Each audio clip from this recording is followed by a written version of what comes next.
स्वागत students, I hope आप सब लोग खैरियत से होंगे। चलिए बच्चों, एक और सवाल देखते हैं बजटिंग का। स्प्रिंग 2017 डबल क्राउन लिमिटेड, आपका ये है बजटिंग का सवाल। सवाल में क्या है सर? सवाल में सर मेरे पास ये 13 नंबर का सवाल है सर। एक पार्ट ए की रिक्वायरमेंट है, prepare budget for material purchases, direct wages and overheads for the month of June. बेटा खाली एक महीने का मांगा है मुझसे जून का, और 3 बजट बनाने हैं मैंने। एक मटेरियल परचेजेस का बजट बनाना है, एक डायरेक्ट वेजेस का बजट बनाना है और एक ओवरहेड्स का बजट बनाना है। और सर पार्ट बी में एक prepare cash payment budget for the month of June 2017। Sir ये भी एक महीने का ही बनाना है। सर देखते हैं ऊपर पर डेटा क्या गिवन है। सर डेटा मुझे कह रहा है कि double crown limited is engage in manufacturing of a product जी। तो कह रहा है कि sales projection according to DCS business plan for the year ending 31 December 2017 are as follow को। बेटा दिसंबर 31 का इन्होंने 2017 का एक प्लान बनाया हुआ है। उसके अंदर से मुझे 4 महीनों का डेटा दे दिया है, मई, जून, जुलाई, अगस्त। और सर सेल्स दे दी है 60 मिलियन की, 55 मिलियन की, 70 मिलियन की और 68 मिलियन की। देखा जाए तो बेटा काम का मेरा खाली ये वाला बजट है, बट कुछ ना कुछ लिंकिंग इसकी इसके साथ होगी, इसके साथ होगी, या कोई आगे के साथ होगी, या इसके कोई एक और पीछे महीने के साथ होगी। ये हम देखेंगे कि जून के अंदर हमारी क्या क्या लिंकिंग्स है। सर ये कह रहा है एडिशनल फॉर्म कह रहा है goods are sold at a gross margin of 40% on sales. बेटा अगर ग्रॉस मार्जिन 40% ऑन सेल है तो मतलब बेटा मेरे पास कॉस्ट ऑफ सेल्स कितना आ गया सर? वो आ गया 60% का। फिर सर कह रहा है ratio of direct material, direct wages and overheads 6:3:1। मतलब बेटा 60% मेरा मटेरियल है, 30% मेरा डायरेक्ट वेजेस है और 10% मेरा लगभग है आपका ओवरहेड्स। ठीक है sir. Normal loss is 5% of the units completed. Sir ये नॉर्मल लॉस है, नॉर्मल। और सर मेरे पास यहाँ पर मैंने 60% कॉस्ट ऑफ सेल्स आ रही है। बेटा कोई ज़्यादा ही वक्त नहीं हुआ, आपने प्रोसेस कॉस्टिंग पढ़ा है।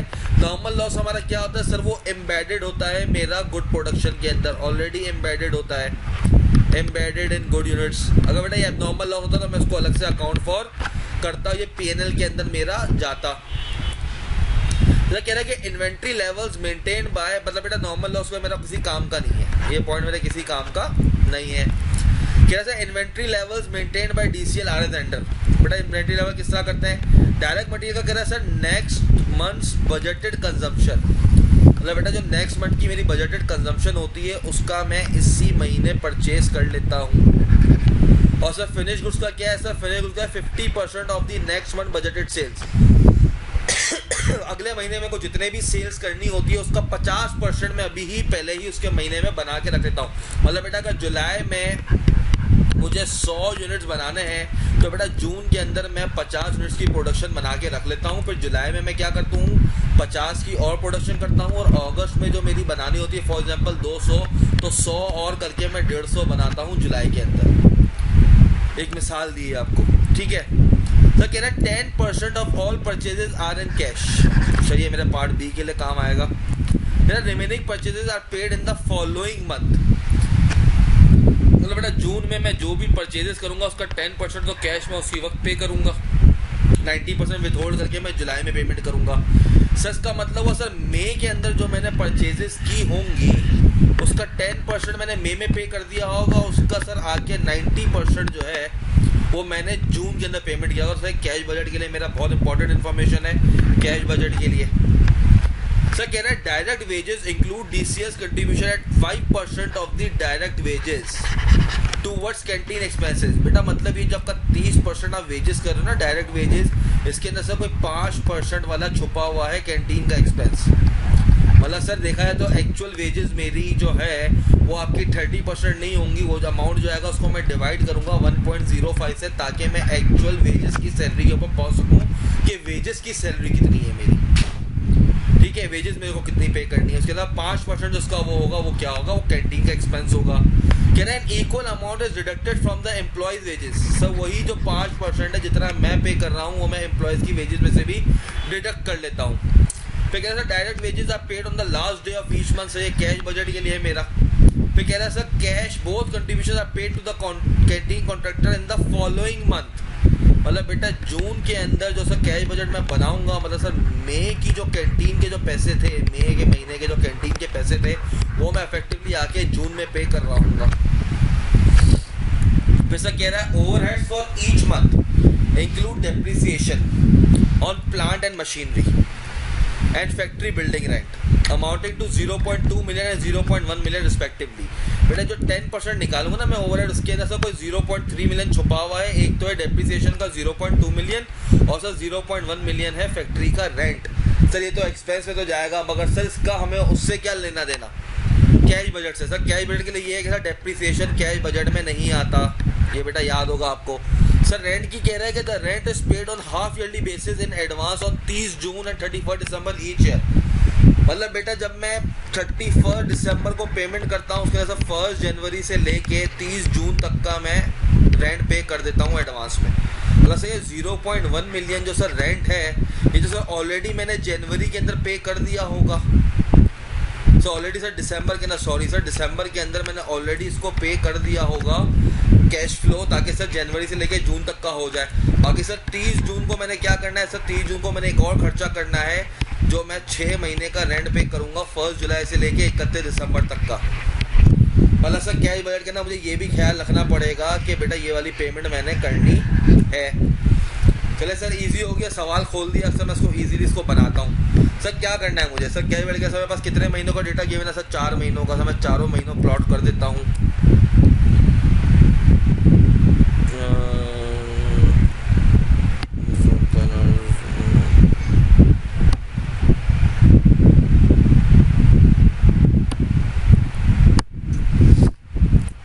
सर मेरे पास गिवन है मई, जून, जुलाई और अगस्त ना भी बनाओ तो खैर है कि अगस्त तक कोई कहानी ऐसी पहुंचनी थी। सर मेरे लिए इंपॉर्टेंट क्या है, सर मेरे लिए इंपॉर्टेंट है जून सर मेरे लिए इंपॉर्टेंट है जो मुझे बनाया पूछा गया है। और सर इसके अंदर क्या करना है, सर सबसे पहले मैं सेल्स लिख दूँ। सेल्स कितनी है सर 60, 55, 70 और 68। सर सेल्स है मेरे पास 60 मिलियन की, 55 मिलियन की, 70 मिलियन की और सर 68 मिलियन की। तो ये मैं कर देता हूँ rupees in million.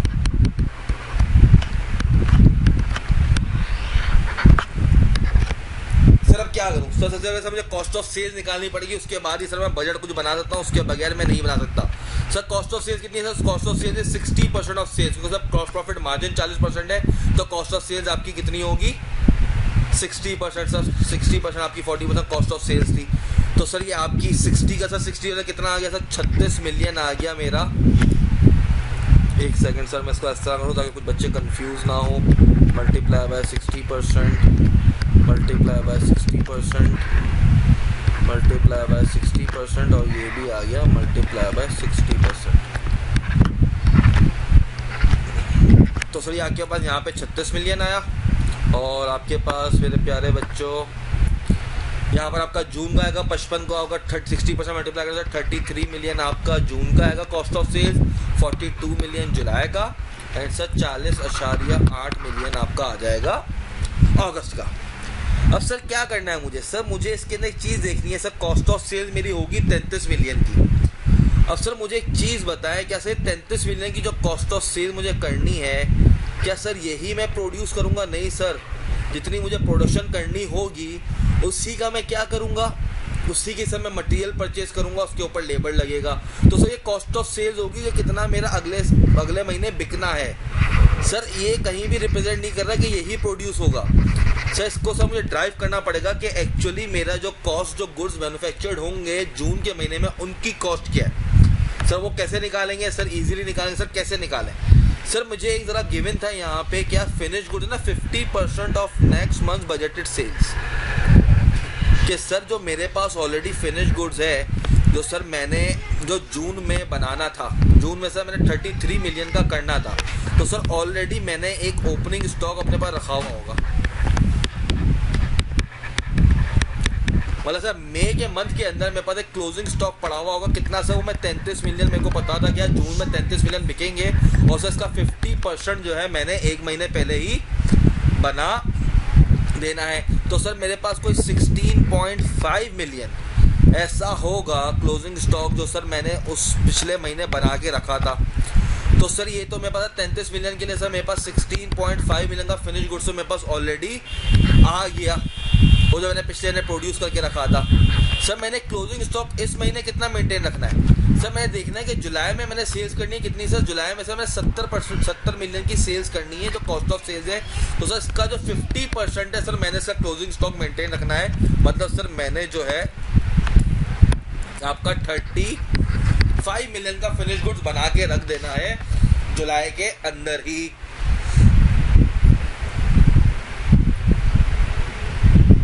Sorry sir 70 नहीं होगा सर, ये 42 का 50% कॉस्ट ऑफ सेल्स का लेंगे सर। सर 42 का सर 50% सर मैंने बना के ना, मतलब बेटा मैंने 21 मिलियन का आपका क्लोजिंग स्टॉक मेंटेन रखना है जो अगले महीने मुझे सेल करनी है। इसका 50% बना के रखूंगा। मतलब सर 33 मिलियन की मैंने कॉस्ट ऑफ इस दफ़ा का जो मैं बेचूंगा उसकी ये आएगी। ओपनिंग में ऑलरेडी 16.5 का पड़ा हुआ है, क्लोजिंग में सर 21 का मेंटेन रखना है। तो सर अफेक्टिवली सर मेरा कोई कॉस्ट ऑफ गुड्स मैन्युफैक्चर्ड पे आ रहा होगा 37.5 मिलियन का। और सर इसी तरह सर जुलाई के अंदर सर आप कंफ्यूज ना हो, जुलाई के अंदर सर जुलाई में क्या होगा सर 21 का ओपनिंग में आ जाएगा, बाकी सर 40.8 का फिर से 50% मैं लूँगा इसके लिए। तो सर ये मेरे पास कोई आएगा 20.4। तो सर जुलाई के अंदर इफेक्टिवली मेरा 41.4 मिलियन का कॉस्ट ऑफ गुड्स मैन्युफैक्चर्ड की अमाउंट आ रही होगी। सर नॉर्मल लॉस इग्नोर करेंगे हम, नॉर्मल लॉस इग्नोर, क्योंकि सर मेरा ऑलरेडी इसके अंदर एम्बेडेड हुआ होगा नॉर्मल लॉस, तो गुड यूनिट्स का पार्ट बन जाता है। अब सर मुझे क्या करना है? अब सर मेरे पास आ गई कॉस्ट ऑफ सेल्स, सही है। अब सर मैंने जो है सिंपली अब मैंने इसको 3 चीज़ों में तोड़ना है जो मुझसे मांगा हुआ भी गया है, मटेरियल परचेजेस का, डायरेक्ट वेजेस का और ओवरहेड्स का। और सर डायरेक्ट मटेरियल का मैं क्या करूं? सर डायरेक्ट मटेरियल का सर पहले मुझे देखना पड़ेगा कि सर इस साल मेरे पास डायरेक्ट मटेरियल की अमाउंट है कितनी। बेसिकली सर मेरे पास डायरेक्ट मटेरियल की अमाउंट कितनी है, मगर सर डायरेक्ट मटेरियल सर मैं खरीदता किस हिसाब से हूँ? सर वो कह रहा है कि नेक्स्ट मंथ का जो बजटेड कंजम्पशन है, नेक्स्ट मंथ की जो बजटेड कंजम्पशन होगी डायरेक्ट मटेरियल की, सर वो मैं इस महीने खरीद लूँगा। मतलब बेटा इस महीने जो मुझे जून के अंदर जो बनाना था 33 मिलियन का जो भी कॉस्ट ऑफ गुड मैन्युफैक्चर आती, सर इसका ऑलरेडी सर मैंने मटेरियल परचेज करके रखा हुआ होगा मई के अंदर। अब सर जून के अंदर मैंने क्या परचेजेस करनी है? सर जून के अंदर मैंने परचेज करनी है सर जो जुलाई में मुझे करना है ना सर, उसका जो है जुलाई के अंदर का सर जो कॉस्ट ऑफ गुड्स सोल्ड मेरे पास आएगा सर, उसका मैंने निकाल के आपको करना है। तो सर मैं अब ये देखूँ कि सर जुलाई में अगर मेरी 41.4 मिलियन की टोटल कॉस्ट ऑफ सेल्स आएगी तो सर इसके अंदर सर मटेरियल मेरे पास कितना होगा? सर मटेरियल मेरे पास होगा sir budgeted direct material, sir budgeted direct material sir कितना होगा? सर वो होगा मेरे पास कोई इसका 60%। सर यही काम है ना आपको 60%, ये रहा ratio of direct material direct overhead 6:3:1 respectively.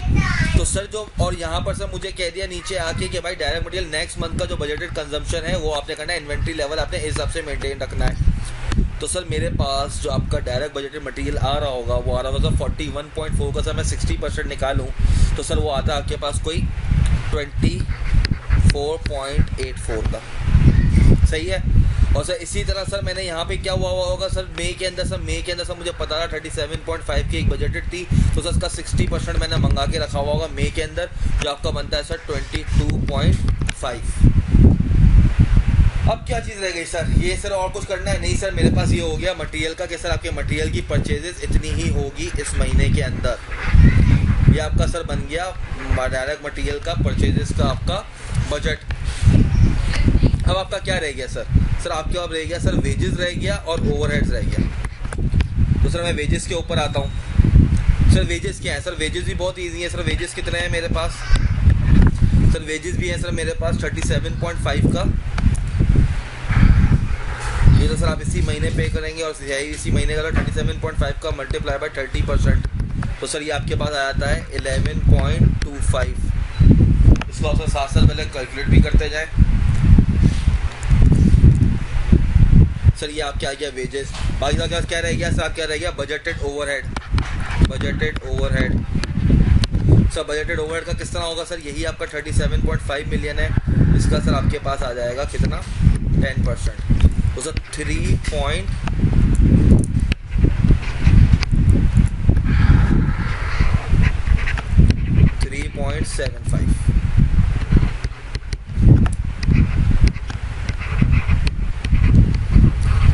ये जो आपका ब्लॉक था सर, सिर्फ आपका ये आंसर था इसका, इसके तीनों का आंसर यही था। अगर आपको ये समझ में आया। अब जैसा पार्ट बी देखते हैं। पार्ट बी में सर ज़रा कहानियाँ अच्छी है सर, वो वहाँ पे मुझे कैश का मसला है, ठीक है। वहाँ पे सर मुझे कैश का है कि सर मुझे कैश बजट बनाना है। सर कैश बजट सर मैं कैसे बनाऊँ? सर कैश बजट सर बहुत ईजी है। तो उसके अंदर सर मुझे ज़रा डेटा देखना पड़ेगा कि आपकी कैश की फ्रीक्वेंसी कितनी है और किस हिसाब से। सबसे पहले सर मैं देखता हूँ मटेरियल परचेजेस का। आपका सर कैश का बनाते हैं अब cash budget part B. Cash budget तीन ही चीज़ें सर मेरे पास। आपके पास एक डायरेक्ट मटेरियल है, एक वेजेस है और एक ओवरहेड्स। ऐसा सेल्स की मुझे कोई इन्होंने नहीं दी कि भाई किस हिसाब से सेल्स होगा, डेबिट पे होगा, क्रेडिट होगा। तो सर मैं सिर्फ और सिर्फ कैश पेमेंट बजट, और सर मांगा भी सर से कैश पेमेंट बजट है, तो सर मैं सिर्फ पेमेंट का बनाऊंगा। मैंने इसके अंदर रिसीव्स का बनाना ही नहीं है, तो सर एक कैश पेमेंट बजट लिख देता हूँ उसको मैं। Cash payment budget, payment budget. अब सर चले कैश पेमेंट बजट का सबसे पहले सर मैं देखता हूँ मटेरियल को। सबसे पहले सर हम देख लेते हैं किसको, मटेरियल। सर मैंने ऊपर से यहाँ से देख लिया कि सर मैंने जो है जून के अंदर 24.84 मिलियन की परचेजेस करनी है। तो सर जब मैंने इतनी परचेजेस करनी है तो सर मेरी पेमेंट का क्या कहानी होती है? सर पेमेंट की कहानी होती है कि 10% of all purchases are in cash. मतलब सर मैंने ऑलरेडी जून के अंदर जो 24.84 है उसका सर कैश का क्या होगा? Material purchases made for July but paid 10% in June. Sir मैंने परचेजेस करनी है सर जुलाई के लिए कि सर अगले महीने करना चाहिए था, मैंने जून में ही परचेज कर लिए और सर 10% मैंने उसी वक्त ही पे कर दिया। तो सर वो कितना आता है सर? वो आता है सर 24.84 मल्टीप्लाई बाय 10%, मतलब बेटा मैंने 2.484 मिलियन का मैंने ये पे किया होगा। फिर सर मैंने करनी है payment, payment for purchases made in May but 90% paid in June। बेटा यहाँ पे था ना कि मैं जो 90% है जो सर मैंने मई के अंदर सर खरीदा सर 22.5 मिलियन का जो परचेजेस की सर वो इफेक्टिवली मैंने किसके लिए की थी कि भाई नेक्स्ट मंथ की जून की मेरी प्रोडक्शन है उसमें ये काम आएगी। तो सर इसका जो 22.5 है सर इसका 10% जो था 2.25 ये तो सर मैंने पे कर दिया था मई के अंदर ही। सर जून के अंदर सर रिमेनिंग 90% पे करूंगा तो सर वो कितना आ जाएगा? 22.5 इंटू 90%। तो सर मैंने यहाँ पर इफेक्टिवली आके पेमेंट की 20.25 की। तो सर मेरे पास टोटल परचेजेस की अगेंस्ट जो सर मैंने पेमेंट की होगी इस महीने सर वो करी होगी 22.73 मिलियन की। सही है सर। अब मेरे पास आ गया direct wages. Sir direct wages थोड़ा सा वो है, direct wages. Sir direct wages में मेरे पास एक कैंटीन वाली कहानी है, इसके अलावा तो सर मेरे पास सिंपल सा है। सर मेरे पास करना क्या है? सर ये कह रहा है कि जो सर पेमेंट करता हूँ ना मैं एम्प्लॉयज़ को, वो सर मैं डिडक्शन भी करता हूँ उसके अंदर। मतलब सर मेरे पास जो डायरेक्ट वेजेस है उसके अंदर सर 5% से कंट्रीब्यूशन शामिल है, ठीक है। और सर उसके बाद सर वो इक्वल अमाउंट मैं एम्प्लॉय से भी डिडक्ट करता हूँ। मतलब सर अगर मैं 12 रुपये की सर मेरी आपके पास समझो 11.1 की अगर आपके पास सर मेरे पास टोटल सैलरी का वेज है, टोटल सैलरी है मेरे पास सर, इसके अंदर मेरे पास कोई 5% ऐसा होता है जो मेरे पास कैंटीन के लिए रखा हुआ होता है। और सर सपोज करें सर 11.1 का अगर सर ये 1.05 को रिप्रेजेंट कर रहा है तो सर ये मेरा कोई आता है सर, सॉरी 11.1 नहीं था सर, कितना था 11.25 सर 11 क्योंकि सर इस महीने की मेरी कितनी है सर 11.25 है वेजेस की। तो सर अगर 11.25 मेरे पास है 11.25 की सर मेरे पास वेजेस है सर, ये बेसिकली रिप्रेजेंट कर रहा है 1.05 को। क्यों? क्योंकि सर ये इंक्लूड करा हुआ होता है इसके अंदर हमने ये ना direct wages include DCS contribution 5% of direct wages. अगर सर ये कंट्रीब्यूशन ना होती तो सर मैं कह दूं कि सर डायरेक्ट जो है आपके पास साफ सुथरा जो वेज है वो कितना है सर, वो आपके पास आता है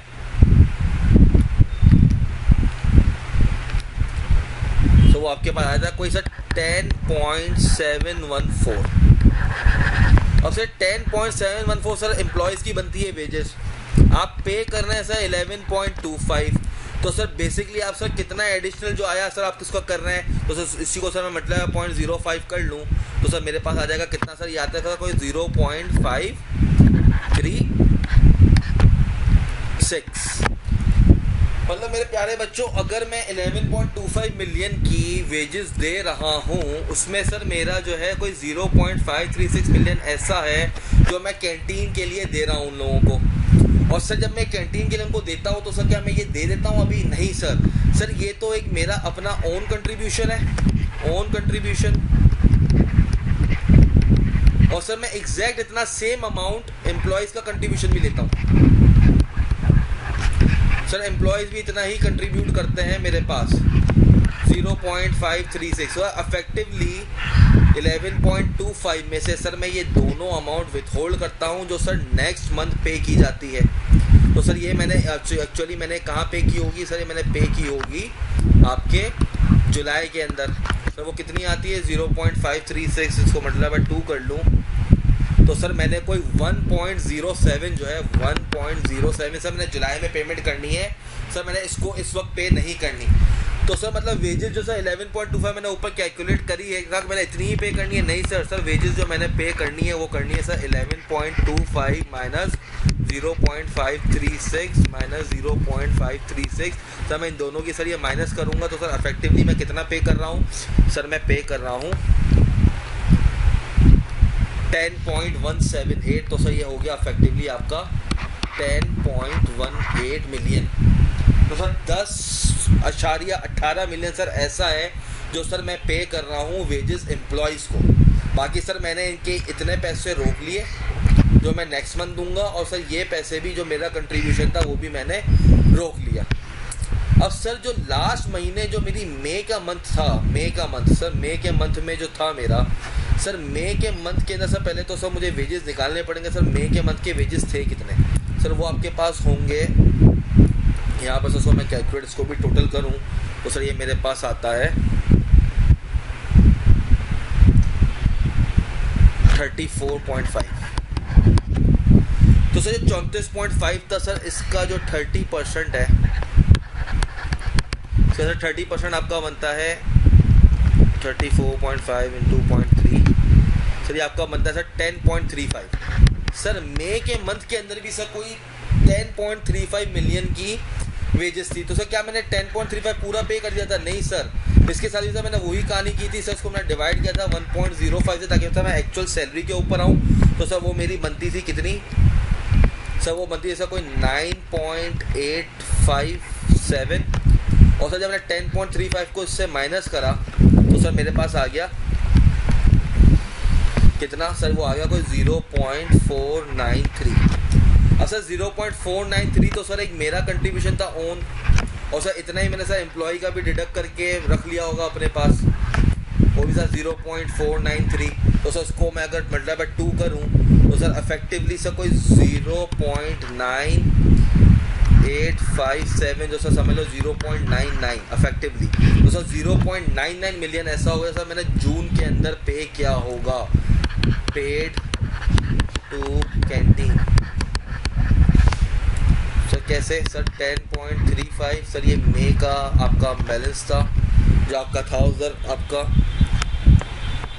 नहीं सर ये जो आपने रोक के रखे हुए थे मई के अंदर के कितने सर? 0.493 और 0.493 प्लस 0.493 सर ये दोनों आपने रोक के रखे हुए थे।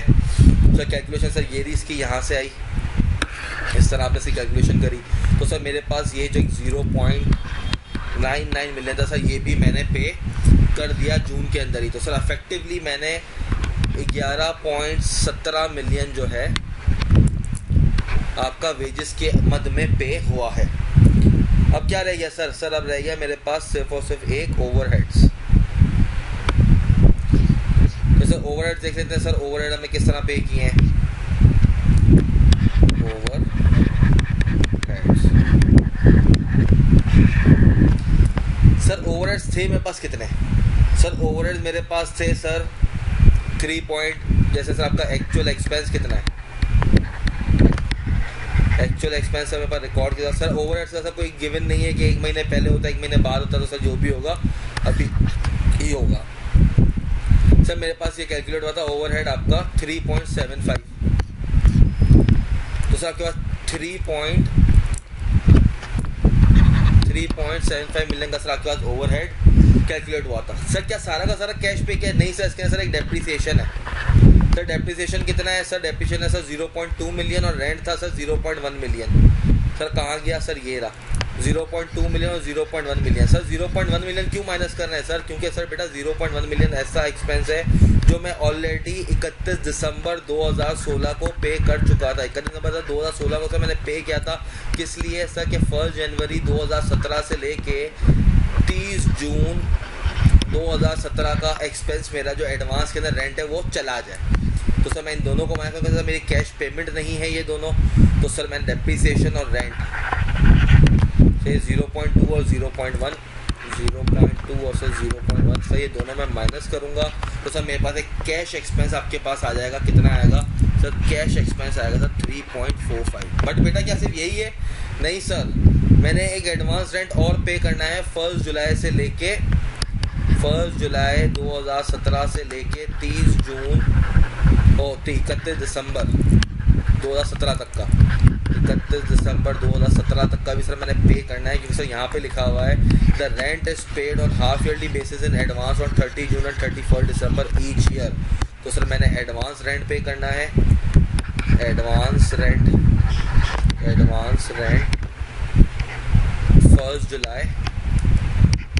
1 जुलाई 2017 से 31 दिसंबर 2017 का।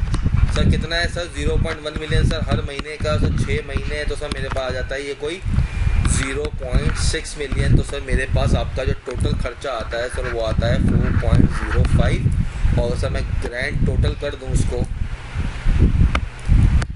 तो सर मेरे पास जो ग्रैंड टोटल सर सारे के सारे खर्चे आते हैं सर वो आते हैं टोटल कैश पेमेंट। सर एक आपकी ये पेमेंट है, एक आपकी सर ये पेमेंट है दूसरी, और सर एक आपकी ये वाली पेमेंट है। फिर तीसरी आप 3 आपकी ये पेमेंट्स होंगी जिसका सर सम अप होता है आपका 37.95 मिलियन। आई होप मेरे बच्चों तुम लोगों को ये समझ में आया हो। अगर फिर भी कोई कन्फ्यूजन हो तो मेरे व्हाट्सएप पे मुझे मैसेज करके पूछ लेना इसका आंसर, अगर यहाँ पे आपकी क्वेरी हो। अपना ख्याल रखें। अल्लाह।